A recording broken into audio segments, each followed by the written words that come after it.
Okay, I think we're all set. Sorry, everybody. Restarting work. Okay, I did hear the announcement.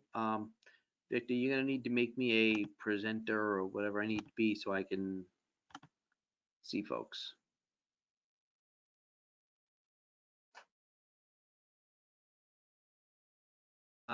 This is currently working. I am waiting on, well, I think this may be it. It is 6:07 p.m. This is May 5th, 2022. It's a regularly scheduled meeting of the Somerville Planning Board. I am Mike Capuano. I'm the chairman of the planning board. With me tonight is the vice chair, Amelia Aboff, Erin Gino, and Debbie Howard Easton. We have one item on our agenda this evening. I just need to pull it up. I apologize. We had some bouncing around with the start of the meeting tonight, so I just need to pull up that agenda.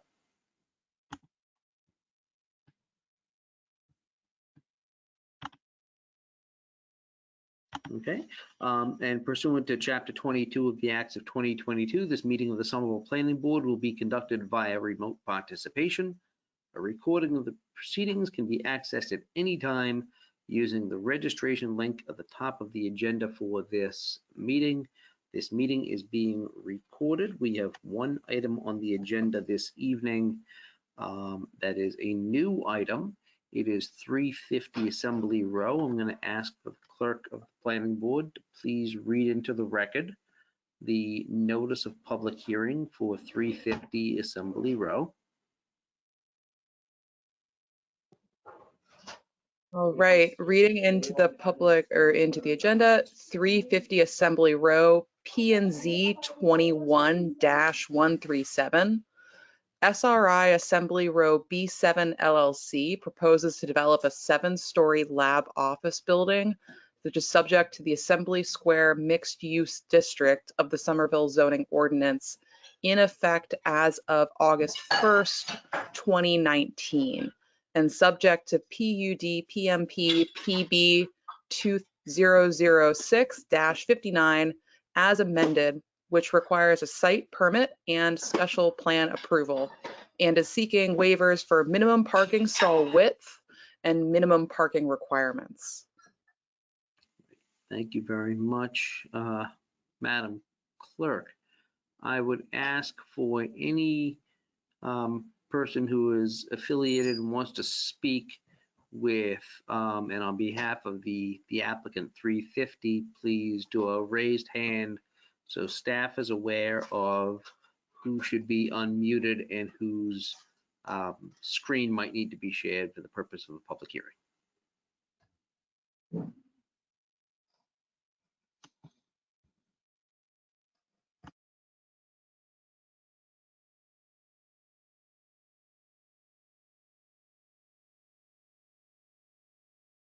I see several, and I'm going to leave it up to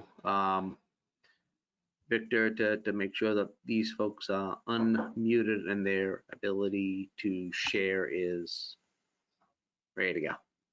They're all unmuted on my end, but most of them are still self-muted. If the folks that are going to present and who are unmuted by staff could please unmute themselves and identify whether or not you need to share your screen for the purpose of the hearing, please let us all know. I need to share my screen, Michael Giardina. Okay.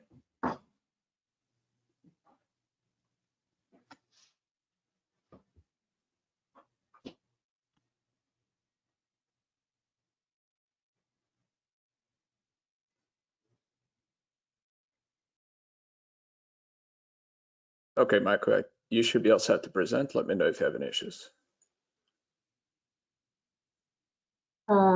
Mr. Chair, if I may, can I give a quick overview, as this is probably the first PUD, one of the Assembly Row projects that I know that Erin and Debbie have seen. I think Amelia's been through a couple of the minor ones, but this is sort of the big block system.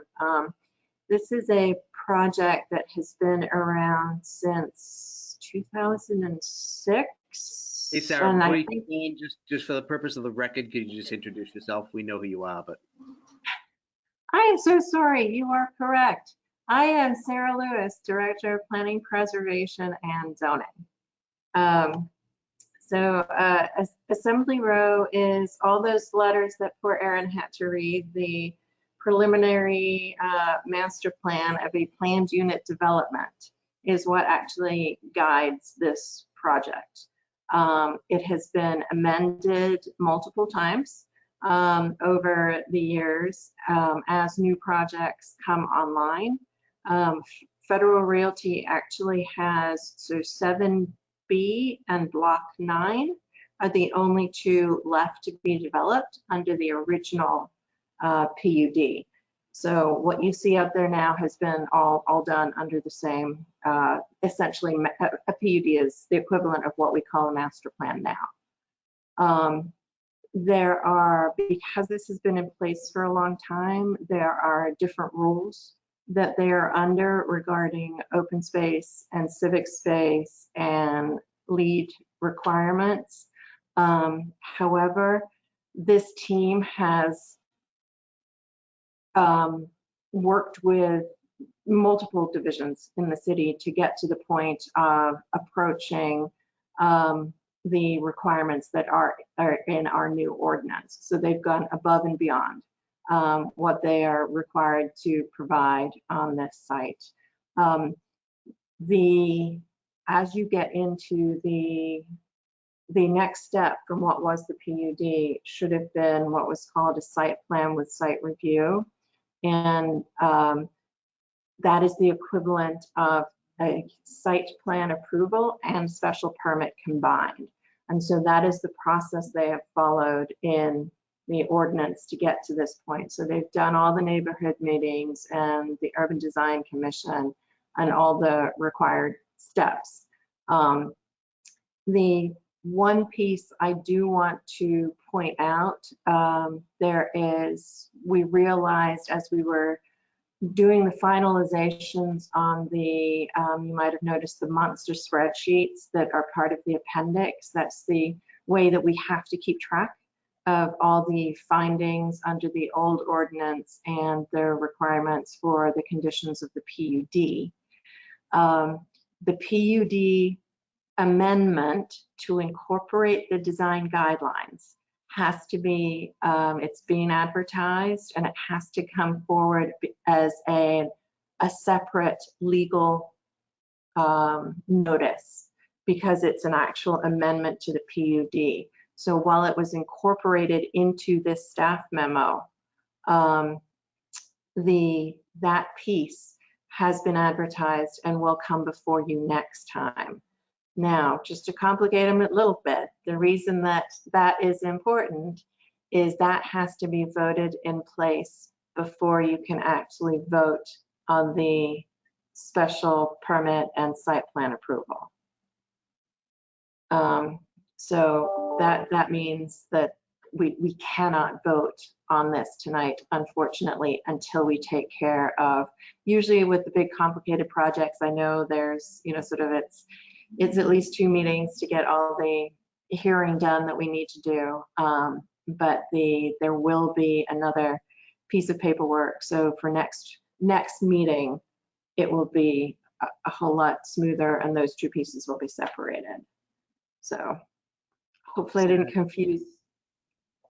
no, you're always really helpful in being able to lay out what the situation, what the issues are before the board. I know you have a pretty tight turnaround before you have to head over to, I think, the land use committee or the council this evening. So I'm wondering if it's the more appropriate time now or after the presentation for the purpose of both the public and for some of the members that haven't been around under the old zoning, for somebody to explain the when you had mentioned they're going above and beyond what they were required to do under the old zoning, I have a semblance of what that is, and Amelia may, but some members of the public and some of our newer members on the board might not.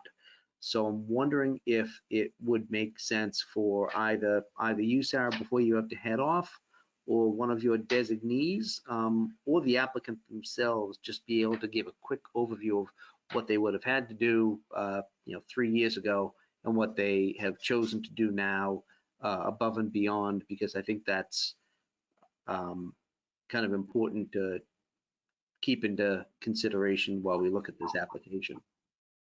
One of the big ones is they were previously, the lead rating was a lot lower. I believe they were only required to be gold. And I don't know if that's one. Actually, this is probably something that the applicant is likely to include in the presentation. Given the fact that they have worked well, all of the mobility management requirements were met. The open space and work with PSOP has been, sorry, I'm giggling at the puppy. So I think the applicant will probably address most of those in the presentation as they go through. So. Right. I hope they will, and if they don't, I'll ask them, and if they don't answer it, I would defer back to you or a member of staff, just so everybody knows kind of where we are, where we were, and where they are tonight. So thank you, Sarah, very much for the overview. I don't know if there's anything else that you want to share with us before you have to move on. No, I think that about sums it up. I think the applicant is going to cover the rest of it. If there are further questions about the difference, and there's things that I can answer at the next meeting, then we have that option too. So I can do some research and make sure I have those answers for you. Thanks, Aaron. Just so everybody knows, the planning board, we do not have an intention to vote on this evening. This is going to be an evening of presentation and of testimony and some questions to the applicant and of staff, and we'll take this up again in our meeting in a couple of weeks or the next appropriate time that this applicant's before us. So thanks, Sarah, very much. All right, thank you. At this time, I would welcome the applicant or the applicant's representative or representatives to be unmuted and share their screens and make the presentation. It looks like we already have a shared screen that's ready to go. So whoever wants to start off the presentation, please do so and introduce yourself for the purpose of the record and for the hearing, please.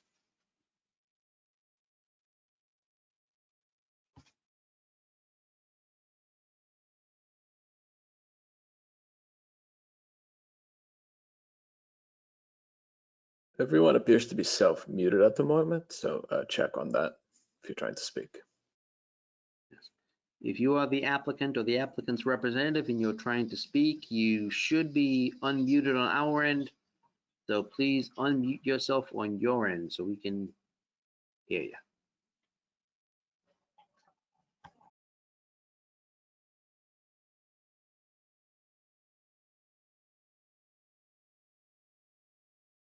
Hi, this is Sarah Ford. Can you hear me? Yes. Yes. Okay. Aaron, thank you.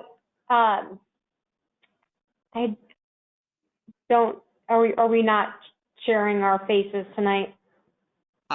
You can if you'd like to. I was expecting to, but I'm not sure I know how.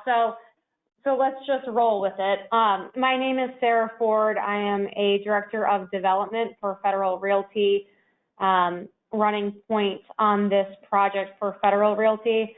I'm joined tonight by my colleagues who you may know, Patrick McMahon and David Webster.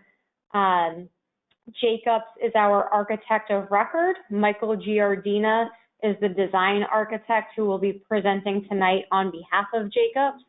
We also have Dale Horsman and Pat Dunford present this evening from VHB on the civil side.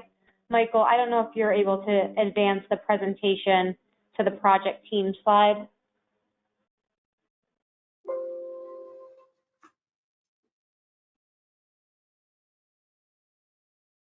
One more. Okay. And then after VHB, we also have Nicole Modi with Copley Wolf, who will be presenting tonight the landscape design. We're joined by Tyler Conaboy with BR+A if there are any specific questions as it relates to MEP. And finally, we do have Matt Snell with us from Nutter, McLennan, and Fish. So that is our team. I think Sarah did a great job teeing us up. So thank you, Sarah, for that introduction, and to the board tonight for your time and consideration. Next slide, please. So 350 Assembly Row is also known as Block 7A. It is the last parcel on Assembly Row to complete that main street. It's one that we're very excited about. In terms of high-level program, we have 2 levels of below-grade parking, which yields approximately 175 parking spaces, or about 0.5 spaces per 1,000 square feet. So it's a relatively low parking ratio. At the ground floor, we have approximately 17,000 square feet of ground floor retail. On top of that, we have 6 levels of lab office program and 2 levels of mechanical penthouse on top of that. Just to hit quickly on the lead question that arose earlier, our existing PUD and PMP approval requires that the building be LEED certifiable. We are excited to be pursuing LEED Gold on this project. So that's where we are. And with that, I'm going to turn it over to Michael to talk you through the design. Thank you. Thank you, Sarah. So as a quick intro slide, some pretty exciting images of the neighborhood and the character of Assembly Row, which I suppose most of you are somewhat familiar with. And Michael, something that we want to... Can I just ask you to introduce yourself for the record? You're right. Hi, Michael Giardina, Design Principal, Jacobs.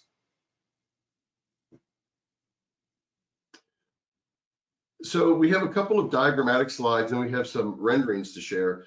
So the first one illustrates our site massing concept. And the idea, I think there's 2 things that are going on in this image. One, there's a mixture of building types or use types of lab office, which we are the first one, which Block 7A.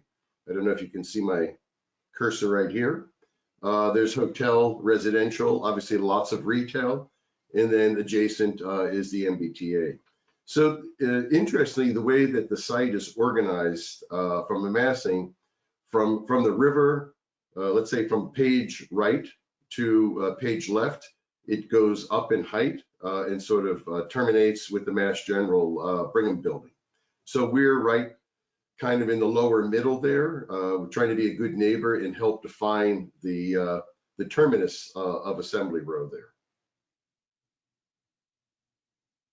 The massing evolution, I think, can be illustrated quite simply as first, based on the previous massing study, as the amount of area that we're attempting to design on 7 floors plus a penthouse. So that's sort of the base massing. And then we made it an idea, an attempt to reorganize that and create a vertical hierarchy and scale to the project. And then what that really means is we've gathered the floors in pairs of 2 and set that on a base. The next step was how to take that form and give it some energy and some vitality, as again, we saw this project and building as one of the contributing forms at the end of the terminus of this space, and ought to do something special, which we're going to get into when we see the images. And then the last step was taking yet another step in manipulating those forms and adding some three-dimensional differentiation to break up the facade and add some complexity. And that's the lower right-hand slide. The other thing that's obviously very important is the ground floor composition, the continuity, and the circulation. So we are enhancing and continuing what goes on here on the ground, particularly in the ground floor. So just for orientation, basically, as I think you can see in the orange color, the building is wrapped on three sides of retail, and our lobby is more or less in the middle, and our bike room is in the lower right-hand corner. The south side of the building, or planned south, that is has the loading docks and the back of house spaces and the parking garage. So the blue arrows are ways to get into the parking garage. The black arrow, coming up fully, is the loading docks. And the orange, as you might be aware, is the network of pedestrian traffic that comes really from all corners of the project. And that was what obviously is very important, is how we fit into that network. So our first image is taken looking at Foley, or from Foley at Assembly Row. And one of the things that I think really stands out and was quite intentional was by manipulating those paired forms. Not only does it create a lot of energy, but it created a lot of outdoor space opportunities, starting up at the 8th floor at the very top, which is also the mechanical floor, and cascading downward.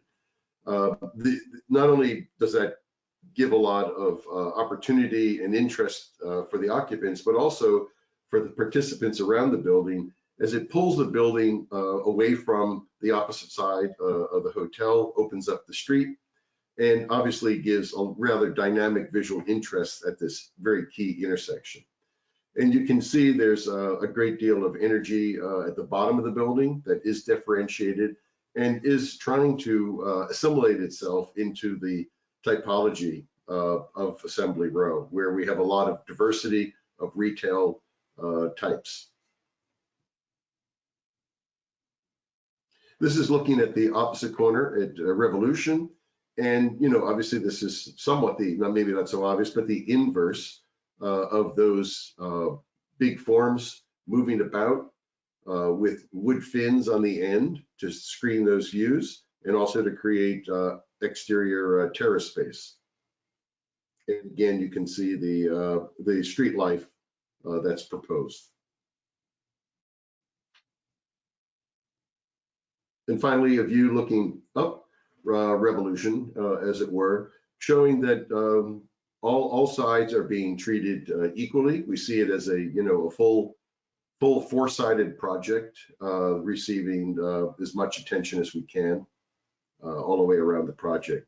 And also, this actually acts as a gateway as you come into the space, and that kind of dynamic corner really helps set that up. We have a series of planar or orthographic elevations, as they're called, to a little bit more analytical way to understand the building's organization. As we said, the base, it's clear, even though it's a very contemporary building, it still is organized in a traditional sense of a base, middle, and a top. And we have the bottom, which is clearly and intentionally differentiated for the retail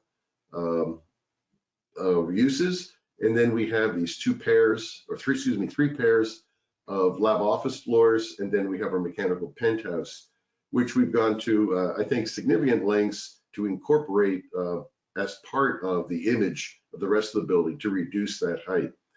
And we got a lot of really great design comments through the process that, quite frankly, really made the project much better and much more scalable. And the rear is similar, the same sort of organizational idea, The back, though, along the base has the service components, the garage, and the loading dock doors. In either end of the building, they're quite animated. We have these two-story fins that give a lot of texture and some interest and differentiate the ends from the long sides. And on one side, on the south elevation, we have our intake louver for the mechanical penthouse. And the other side, we actually have an active space up there, a little bit of a unique thing to do in a lab building, but it's a activity space for the tenants with an outdoor terrace up there. So onto the building design, the exterior materials.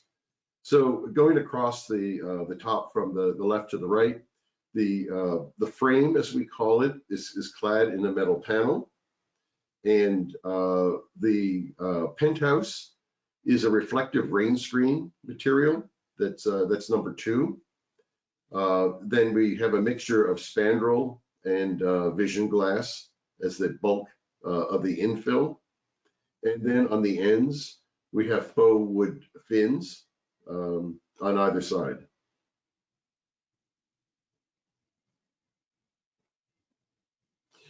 For the storefront, this is a very kind of deliberate attempt on this project that this has a very developed base and an armature for the speculative retail that may go in here. So it has a series of frames and let's say a template, if you will, or guidance as to how retail might go in, but given a lot of flexibility for individual character and branding, as I think is evident through the rest of Assembly Row, through custom storefront entries, canopies and awnings, and different really kinds of storefronts, ones that operate like nano walls and things like that. So there's still an opportunity for that level of diversity, yet it will have a finished base, unlike some of the other projects at Assembly Row. And again, those materials from the frame from the second floor up are metal panel, a textured stone panel, which is the frames, if you will, and spandrel glass, a granite base, and a louver band for intake air for what will invariably be some food operations. Now I'm going to turn it over to our landscape friends to go through what goes on the outside of the building. Hi there, my name's Nicole Modi. I'm with Copley Wolf Design Group, and we'll get started here on our existing streetscape. So as been previously mentioned, we're focusing on Block 7 within the previously approved master plan and PUD. With this block, we're finishing out the ideas for the public realm put into the place for the full Assembly Row Main Street. So here we're seeing the site, which has been previously hotel parking and construction laydown area. Images on the right show the temporary improvements made to the area, offering up beer gardens, outdoor lawn games, amenities, and community programming. Next, please.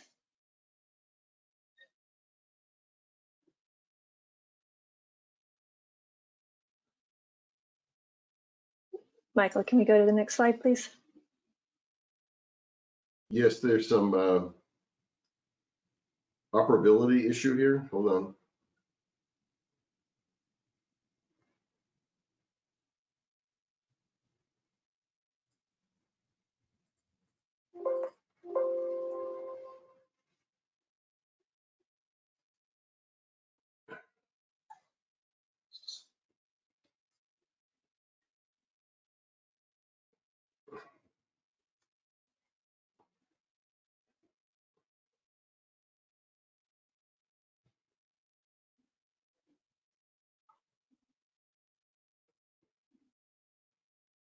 Can you still see my screen? Yes. Is the presentation still there? Yes. Yes, it is. Go ahead, shot. Now it's public. Okay. All right. Sorry about Great. that. No problem. Thank you. So here we're zooming out to see the larger series of projects, with Block 7 being that final puzzle piece to the main street. The full master plan has been in progress, as we've mentioned, for the past 15 years. And within each block, you can start to see the patterns that have been set up as part of that master plan. Next, please.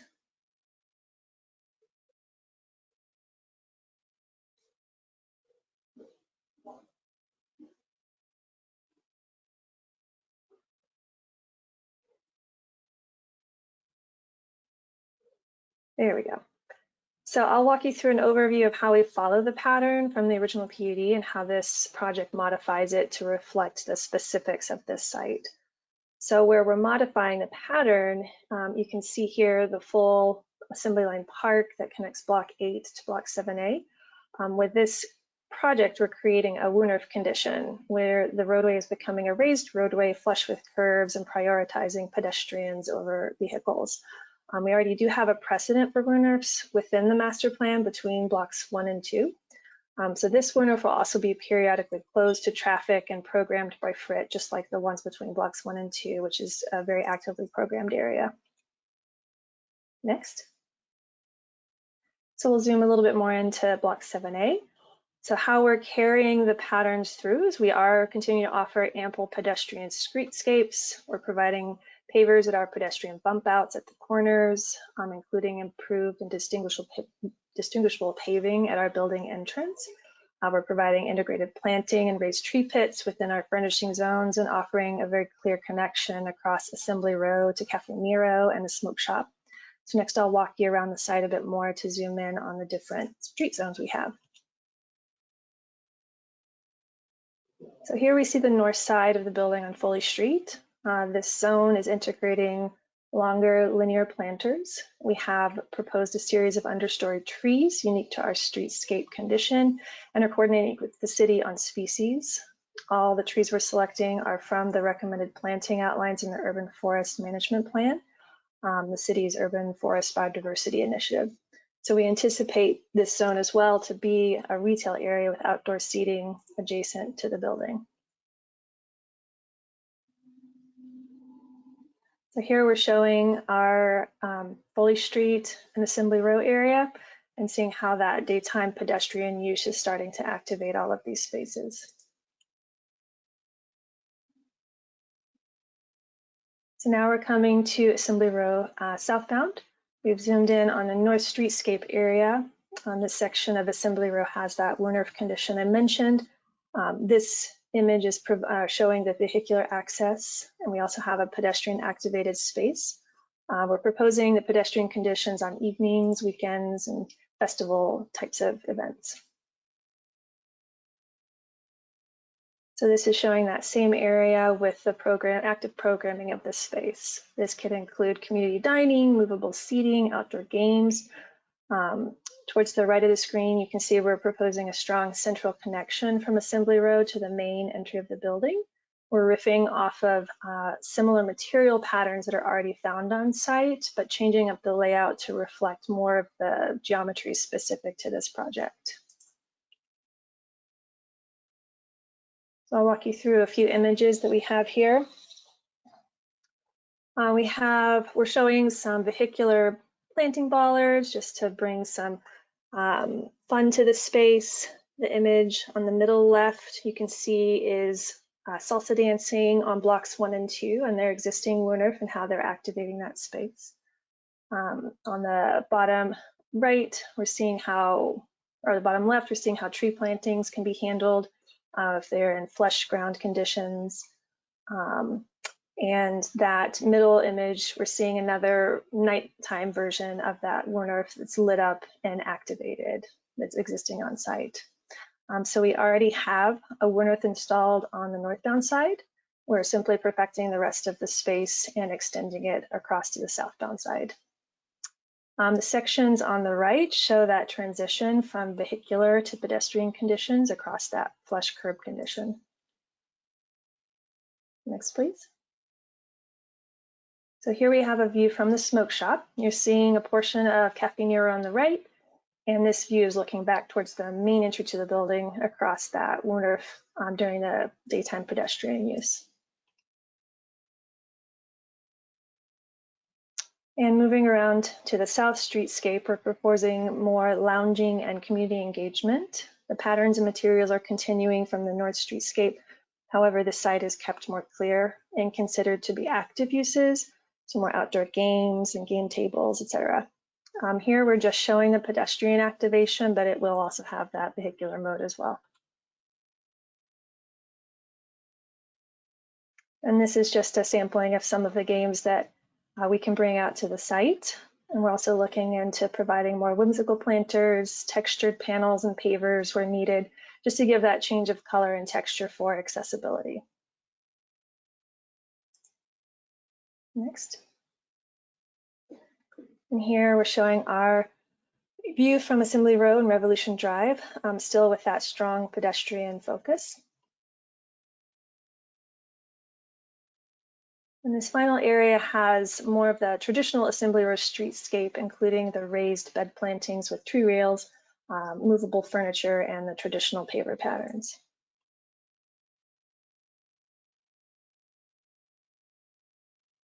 So with this section, we're showing our relationship across Block 7A to existing Block 8, crossing at the smoke shop. We see both blocks with that raised WUNRF condition during pedestrian use. The entire section will be flush and activated evenings, weekends, festivals, you name it.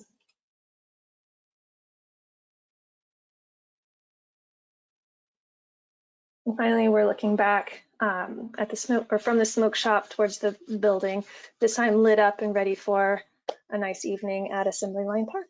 And with that, I will pass it back to Michael and Sarah.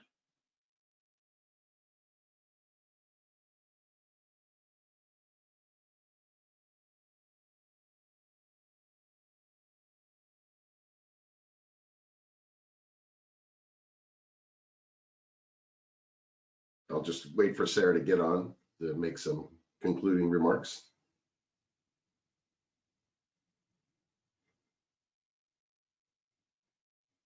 This is Sarah Ford with Federal Realty.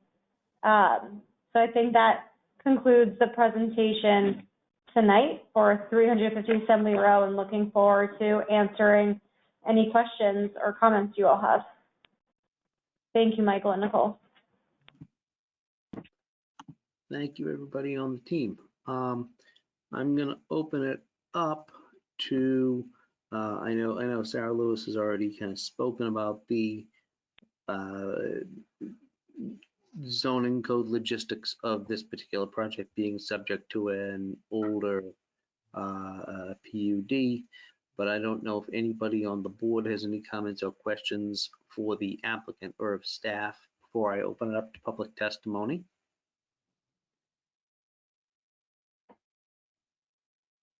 Aaron. Thank you, Mr. Chair. Quick one for staff, maybe before public hearing, and this is to clarify two things. One, the Assembly Square neighborhood plan, both its status and whether or not it's relevant to this particular application, given that it is coming in under the old sort of zoning ordinance. I can address that. The Assembly Square neighborhood plan right now is going to a rewrite, and we extended the comment period, and now we're basically trying to integrate those comments, and we should have a new version of it within the next month or two, I believe. As far as how this intersects with that plan, that's I don't think. At least that I can think of off the top of my head, I don't think there is a conflict there, but I can certainly have that conversation internally and follow up with the board if staff has any particular thoughts about that. Yeah, through you, Mr. Chair, thanks for the response, and I think it's just helpful to know where it stands. I know we haven't voted on it. I know it's not enacted, so there's sort of limitations there. It was just helpful for me to sort of place that before public testimony and further questions. So thanks. Of course. All right, thanks. Is that everything you've got right now? Erin? Sorry? Erin, do you Yep. have is that everything? I saw Amelia had her hand as well. Okay, I just wanted to make sure that you got everything that you wanted to ask and say out of the way before I move on to Amelia, who was also open to speak. Thank you. I have a couple of questions for after public comment, but just following up on Erin's item for clarification, if I may. My understanding from the staff memo is that while this is going through the process laid out through the former zoning ordinance, we should be able to aspire to the goals established in the summer vision 2040, as opposed to the earlier iteration of summer vision, because that is the currently adopted master plan document, the currently adopted document. That was stated, I believe, in the staff memo, and if we could also, while we're confirming sort of the plans available in this process, I would appreciate that clarification.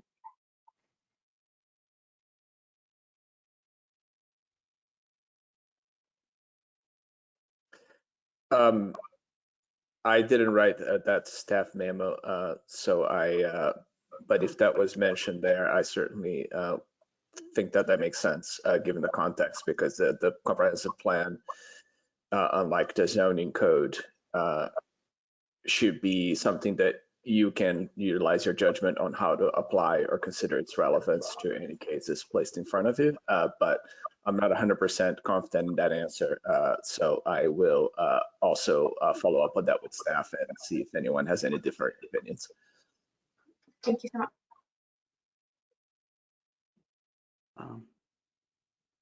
Amelia, did you have anything else you'd like to ask before I move? Debbie, did you have anything you wanted to ask or say? Not before the public comment, thank you. Okay, I'm also going to reserve my comments until after the public hearing. So what I'd like to do now is open up public testimony for anybody that wants to speak in support of this application. I would ask you to exercise the raise hand button, and I will call on you in the order in which I see your hand.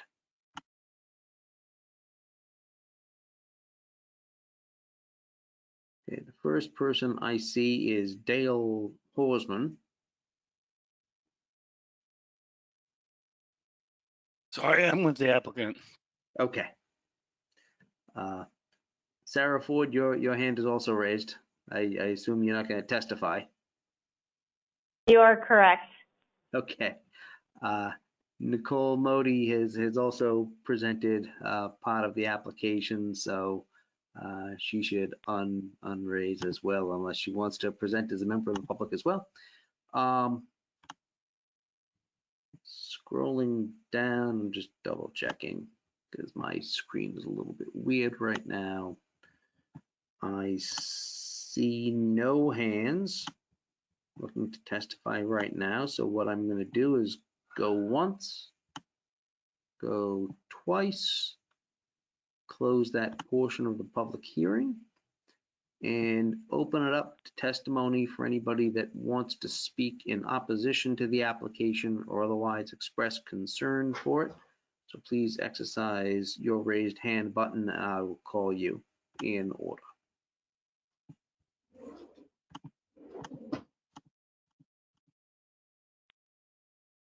Okay, going once, going twice. Seeing none, I will close that portion of the public hearing. What I'd like to do, instead of voting on this evening, I think there was a question that might be, Victor, who did draft the staff memorandum and might be best addressed, best available to address the question that was answered by Amelia? I'm not sure at the top of my head, but I can look that up real quick. Okay. Mr. Chair, this is Matt Snell, counsel for Frit. I think I can answer that. I believe Sarah drafted it, Sarah Lewis. Okay. We couldn't hear the question that was asked. It was breaking up, so it wasn't entirely clear what the question was. But if it relates to zoning, we may be able to address it also. Yeah. Do you mind repeating the question that you had, Amelia, to the best of your recollection? Yes, I just wanted to confirm that as we consider the standards to which this project is held, that we should as a board be holding this project to the standards established in Summer Vision 2040, as opposed to, I believe Summer Vision 2030 was the earlier version, because I believe the board's adopted that as the comprehensive planning document for the city in the intervening time. And I believe that's what was laid out in the staff memo, but because we are unusual in going through the old process here, I was trying to confirm. Yep, and under which standard we should hold the applicant. I gotcha. So either way, I think we're not going to make a vote on this evening because I'm going to hold the written comment period open till the next meeting that we have in a few weeks. But I do want to thank the applicant for the application and the presentation and the discussion by staff and the applicant on this particular block. I will say that I was actually having dinner and drinks at the smokehouse and at Ruth's Chris on Tuesday night, and I was looking at the site, looking forward to hearing what you all had to say this evening. So I'm, as one member of the board, I'm pretty happy with what we saw this evening. I think it's an interesting and different architectural take on a building that I think seems to fit in with the other uses and buildings in the area and fits in with what I think we were looking forward to in this part of the Assembly Square master plan and neighborhood plan. But I look forward to a further discussion on this issue with members of the board and staff and with you all in a few weeks to make sure that we can have everybody who has testimony that they'd like to submit via writing be able to do that. And I'm just going to look at my calendar real quickly. Our next meeting is on the 19th, so I'm going to leave the written comment period open until noon on the 13th to planning at somervillema.gov. Does anybody else have anything else that they would like to ask the applicant or staff or discuss among each other before we move on to the next very important agenda item? Yes, Debbie. I had a question if someone on the applicant team can explain to me a little bit better how the traffic flow moves in that alleyway where the loading area is and the entry to the garage. If that's a through street or if it's people are going to be coming in and out from the one direction, depending on what they're trying to access there.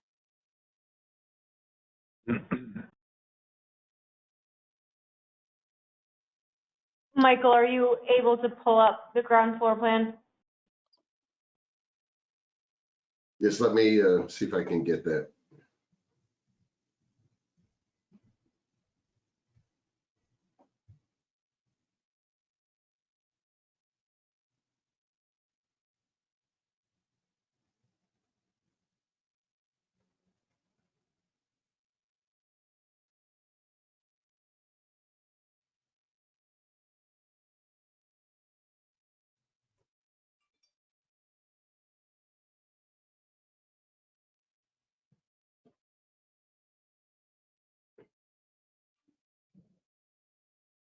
Okay. Sarah, Do you want to? yeah, I could walk through this if you like. Sure. So, hello everyone. It's Pat Dunford, transportation engineer at VHB. That was moments from a clean getaway, but I'm always happy to answer a good traffic question, so no objections here. I believe what I heard the question was the roadway, basically, the cursor's going across now, just below the Block 7A label. That was the question, the use of that connection? Yes. Yes. Okay. So primarily, the garage within the building is going to be accessed as shown by the blue arrows from either direction, either coming from the left or the right, for Revolution or Foley, respectively. So that's the only way in or out of that garage. So that's going to be a use of that. The loading activity, you can see further to the left, there's a series of loading docks shown within the building footprint. And those trucks with the angling, they would be accessing that from Foley. They pull down the connecting roadway and then back into the docks. When they come back out, they're going to be heading towards the right side, down Revolution Drive and onward. So as far as this project and its vehicular traffic goes, those are the two primary, really the only functions of the roadway for the building. Now, obviously, there's the other adjacent parking lot independent of the project, which will continue to get access off that connecting roadway. Given the size of that lot, the volumes are not going to be anything excessive. So there's no, let's say, traditional traffic jam concerns on this type of roadway. We've designed it to be appropriately scaled, where there will be sidewalk available along the edge of the building, but most of the activity we expect to be further up by Cafe Nero, the smoke shop on that side, but it will be safe and efficient for both pedestrians and the cars and the loading vehicles. And did you say the for the loading, they pull in and then back into the loading dock or back out? Well, did you say? let's say the any one of those trucks to get in there, they would have to be arriving off Foley because of the way the docks are angled. They turn essentially right into this connecting roadway, a little bit beyond where the docks are, and then they back in. This is something I believe we presented that, I think it was in the mobility management plan or the TAP that went to the mobility division, but that's pretty standard fare where we document the ability of trucks to get in and out of loading facilities like that. And again, by design, we're putting it on that side to get away from the more, the fun activity with Cafe Nero, the smoke shop, et cetera. But it is, contained on that side. And, the nature of the use, you're not going to see an excessive amount of loading activity, but that's the best place to accommodate it. Okay. Thank you very much. No problem. Anybody else have any comments or questions for the applicant? I think Amelia's hand. Thank you, Mr. Chair. Two questions for the applicant, if I may. The presentation on overall massing strategy was a great explanation of how you arrived at the building design once a total square footage had been targeted. But I noticed in the submission materials that the FAR proposed here is quite a bit lower than what would have been permitted. And given the goals to continue developing Assembly as sort of a high density commercial zone, I was curious if you could speak to why you hadn't opted to go the sort of full rights that you had there.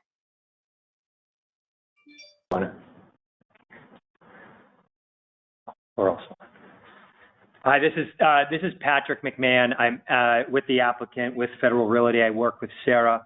A couple layers there.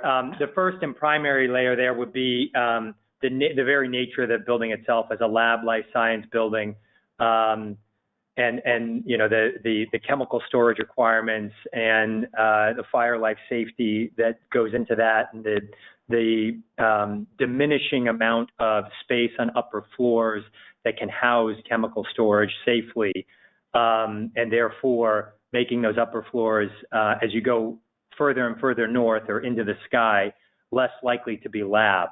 There are certainly lab buildings that are taller than this, but by and large, we think we've designed a building that fits squarely in the marketplace relative to the overall height of other lab buildings for those reasons. That's one reason. The other is certainly market risk. It's 320,000 square feet by our estimation is a lot of space. Particularly in the face of everybody who's I say this a little bit tongue in cheek, but I think if you've developed a birdhouse or a doghouse in your life, you're now a lab developer. There's approximately 24 million square feet of new supply expected to come online in the next 4 years. And at 320,000 square feet, we feel comfortable with the risk there against that huge bulge in supply. The market itself is only about 32 million square feet. So we're going to put the market is going to put 24 million square feet on top of that 32. And we will commence construction here on a speculative basis, meaning without a tenant in hand. And then the final point, and we're not trying to get away from developing here, and it's funny to say that as a developer. We do have the balance of this parcel. So the Block 7 parcel is kind of our, with the exception of Partners of the MGB building, is our mega block. We say mega block for no other reason than it's the biggest one. It's 3.5 acres. This takes up just over an acre. So there are effectively 2 other development sites on Block 7. And we also have Block 9, which is across the street or across Grand Union Boulevard. We do have 1.2 million square feet of commercial, call it office/lab entitlements on those parcels. And we will look to maximize as much of the FAR as we can on the balance of those 3 parcels. Thank you. This is just the perspective of one member, but as you continue planning efforts for other parcels, or if there was any other reason that caused you to take a step back on this parcel, I absolutely understand the market risk and the state of lab development today, but this is an area where the city is planning for high density and a high concentration of these types of uses, and I would certainly be supportive of encouraging encouraging you to utilize the rights that have been established here. I think that goes a long way in some of the city's sustainability and economic targets. Certainly, no question, and certainly that's our intent. Thank you.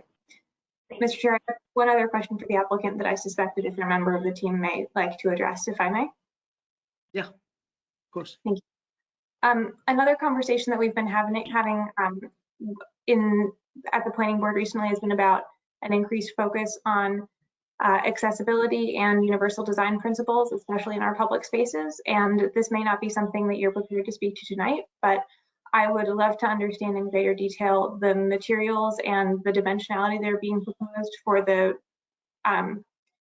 raised sidewalk and the lunar spaces, to understand sort of whether those are in keeping with the city's current best practices for urban design in public spaces. I know that that's something that PSEF has been working on currently, and would appreciate coordination with staff to confirm that the materials being proposed are aligned with whatever their latest recommendations are, to ensure that that's an accessible area of the site.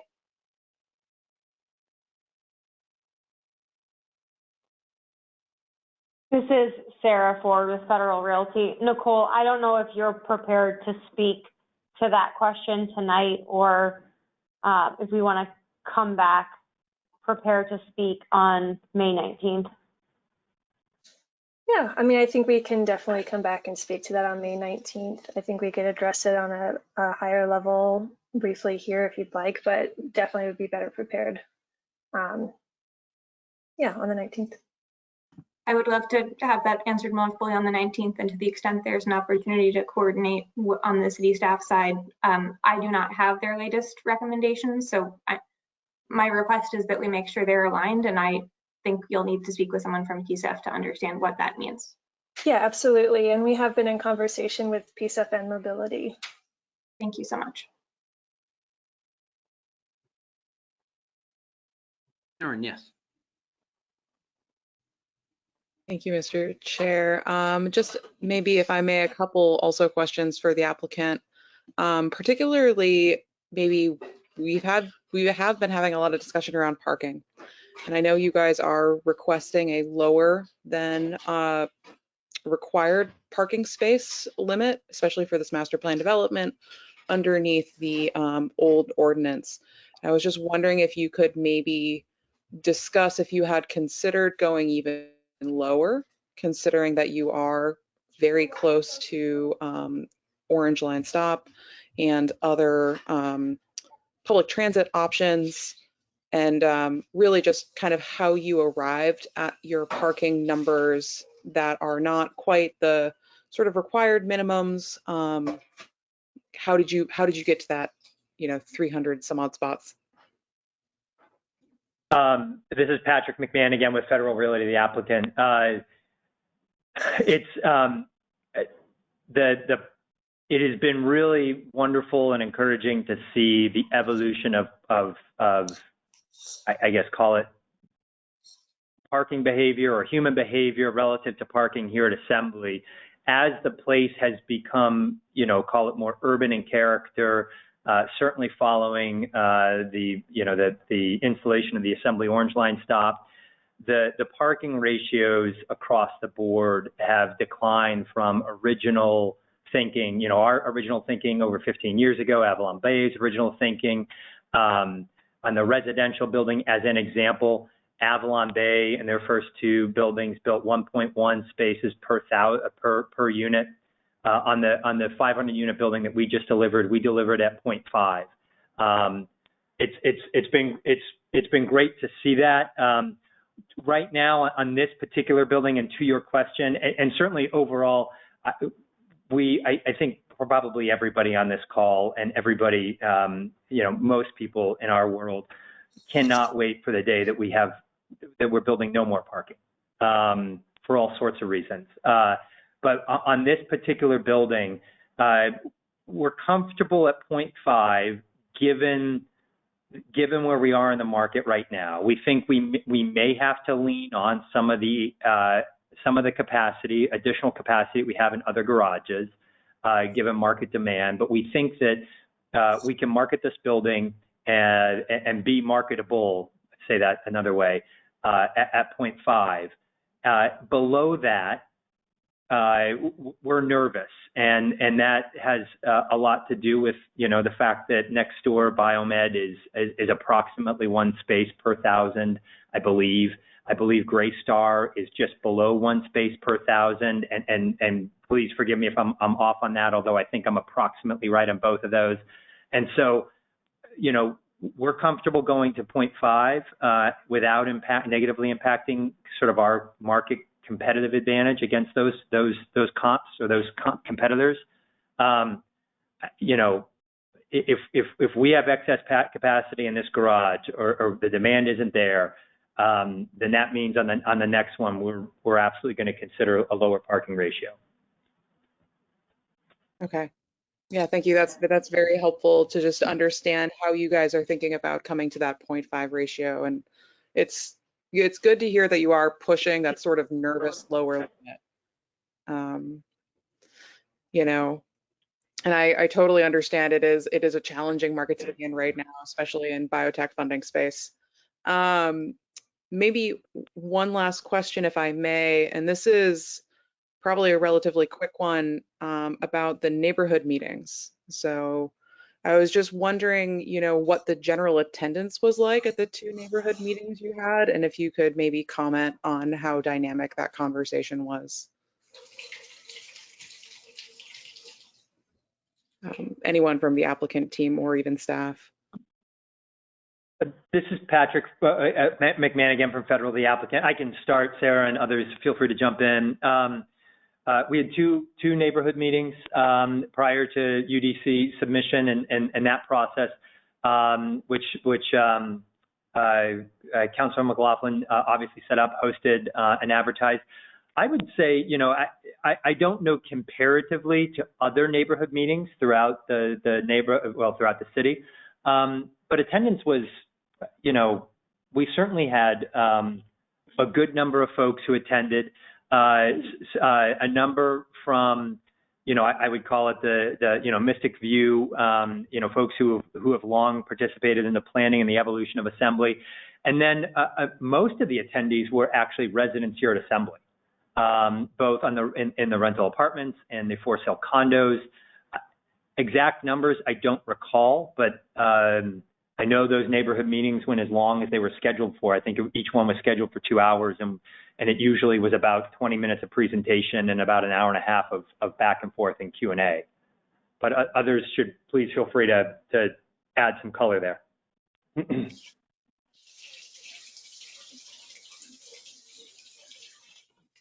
I mean, I think And, that's, and I was gonna say, this is Sarah Ford with Federal Realty. Aaron, I don't know if you're looking for any specific comments that were made in the neighborhood meetings. thank you. No, I was really just looking for the sort of general tenor of the meeting and how much back and forth you were able to have with the community. You know, you can Yeah. imagine a scenario where a lot of the community members do show up and are able to input in the process and have that sort of back and forth. You can also imagine a scenario where there's, you know, sort of crickets. So it's helpful for me to understand that you went that full time allotment. I think that that answers my question. And actually answers both the questions that I had for tonight. Great.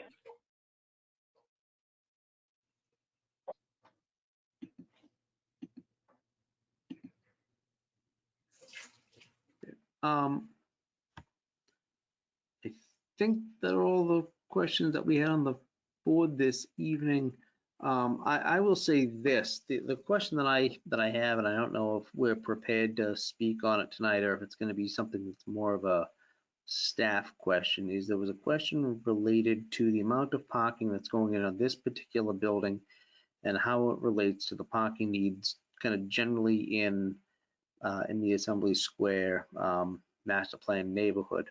And I know that the applicant addressed how they, and I respect the fact that you all have been kind of looking at the trends on what's been needed as you've seen it, but I don't know, and I would appreciate either tonight or in a couple of weeks, if staff could address if we've done any sort of a study or review on whether this is the appropriate trend, if we need to go, you know, little, you know, or expect more stringent and lower ratios, or if this is kind of on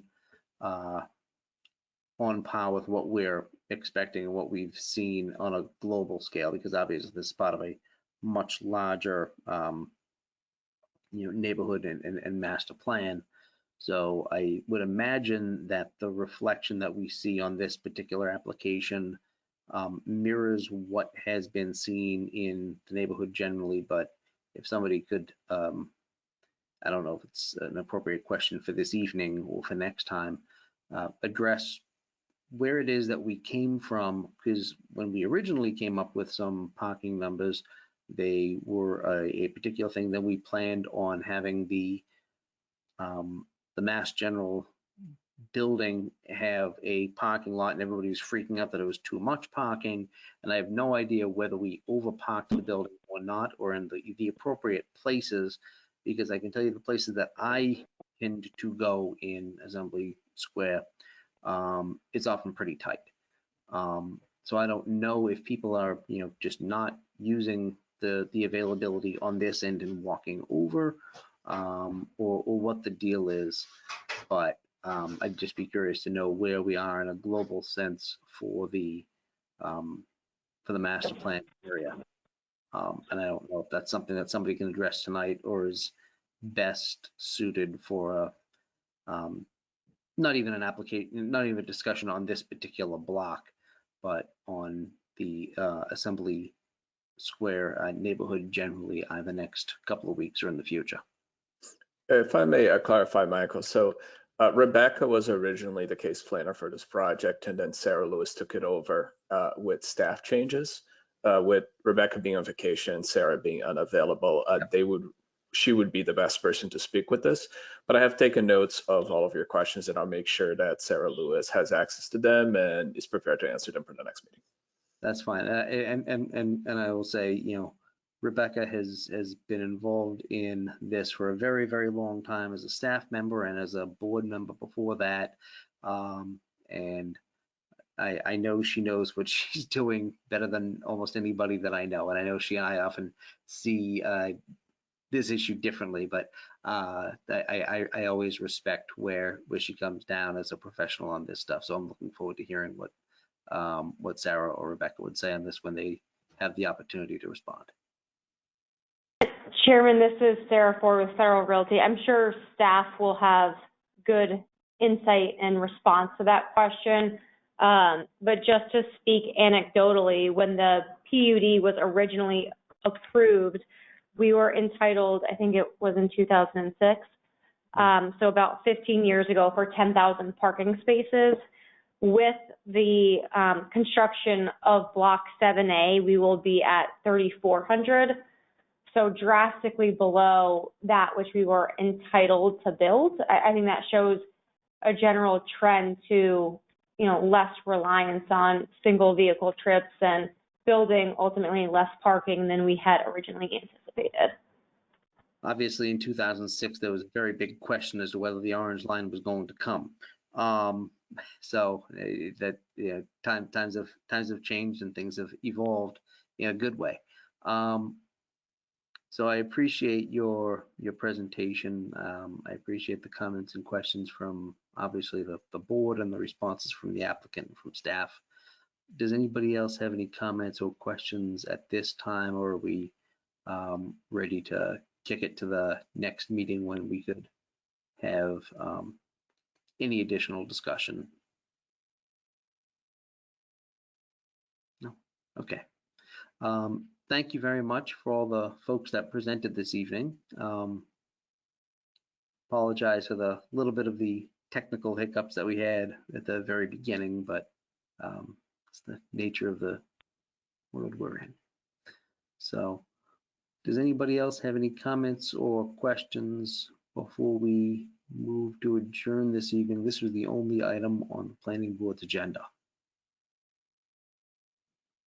Okay, seeing none, I am going to move to adjourn this evening, seconded by Amelia. The chair votes aye.